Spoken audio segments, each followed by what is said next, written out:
2 Rois, chapitre 6. Miracle de la hachette et siège de Samarie.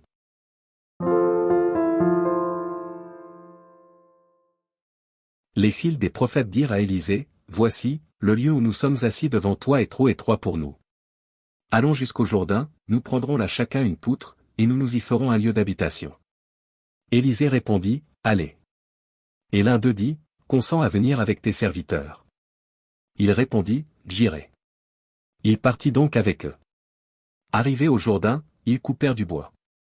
Et comme l'un d'eux abattait une poutre, le fer tomba dans l'eau. Il s'écria, « Ah! Mon Seigneur, il était emprunté. » L'homme de Dieu dit, « Où est-il tombé ?» Et il lui montra la place. Alors Élisée coupa un morceau de bois, le jeta à la même place, et fit surnager le fer.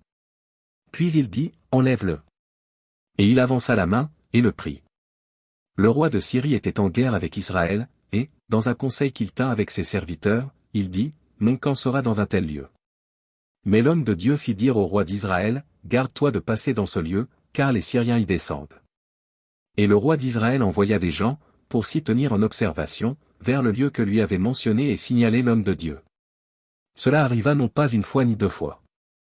Le roi de Syrie en eut le cœur agité, il appela ses serviteurs, et leur dit, « Ne voulez-vous pas me déclarer lequel de nous est pour le roi d'Israël ?»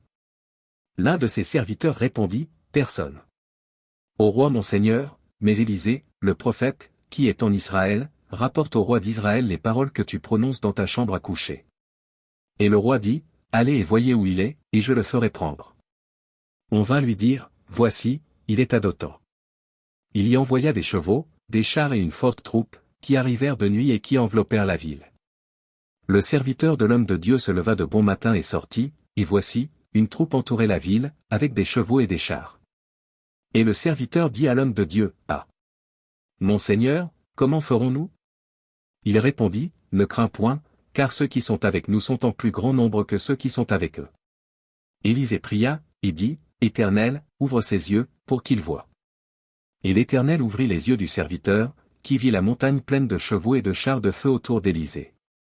Les Syriens descendirent vers Élisée.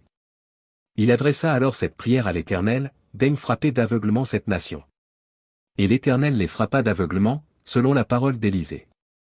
Élisée leur dit, « Ce n'est pas ici le chemin, et ce n'est pas ici la ville, suivez-moi, et je vous conduirai vers l'homme que vous cherchez. » Et il les conduisit à Samarie. Lorsqu'ils furent entrés dans Samarie, Élisée dit, « Éternel, ouvre les yeux de ces gens, pour qu'ils voient. » Et l'Éternel ouvrit leurs yeux, et ils virent qu'ils étaient au milieu de Samarie. Le roi d'Israël, en les voyant, dit à Élisée, « Frapperai-je, mon père ?»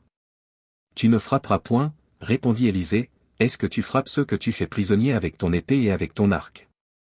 Donne-leur du pain et de l'eau, afin qu'ils mangent et boivent, et qu'ils s'en aillent ensuite vers leur maître. » Le roi d'Israël leur fit servir un grand repas, et ils mangèrent et burent, puis il les renvoya, et ils s'en allèrent vers leur maître. Et les troupes des Syriens ne revinrent plus sur le territoire d'Israël. Après cela, Ben-Hadad, roi de Syrie, ayant rassemblé toute son armée, monta et assiégea Samarie. Il y eut une grande famine dans Samarie, et ils la serrèrent tellement qu'une tête d'âne valait 80 cycles d'argent, et le quart d'un cap de fiente de pigeon 5 cycles d'argent. Et comme le roi passait sur la muraille, une femme lui cria, « Sauve-moi, ô roi, mon seigneur. » Il répondit, « Si l'Éternel ne te sauve pas, avec quoi te sauverai-je? Avec le produit de l'air ou du pressoir ?» Et le roi lui dit, « Que as-tu » Elle répondit, « Cette femme-là m'a dit, donne ton fils. Nous le mangerons aujourd'hui, et demain nous mangerons mon fils. Nous avons fait cuire mon fils, et nous l'avons mangé. Et le jour suivant, je lui ai dit, donne ton fils, et nous le mangerons. Mais elle a caché son fils. » Lorsque le roi entendit les paroles de cette femme, il déchira ses vêtements, en passant sur la muraille, et le peuple vit qu'il avait en dedans un sac sur son corps. Le roi dit, « Que Dieu me punisse dans toute sa rigueur, si la tête d'Élisée, fils de Shaphat, reste aujourd'hui sur lui. » Or Élisée était dans sa maison, et les anciens étaient assis auprès de lui. Le roi envoya quelqu'un devant lui. Mais avant que le messager soit arrivé, Élisée dit aux anciens, « Voyez-vous que ce fils d'assassin envoie quelqu'un pour m'ôter la tête? Écoutez.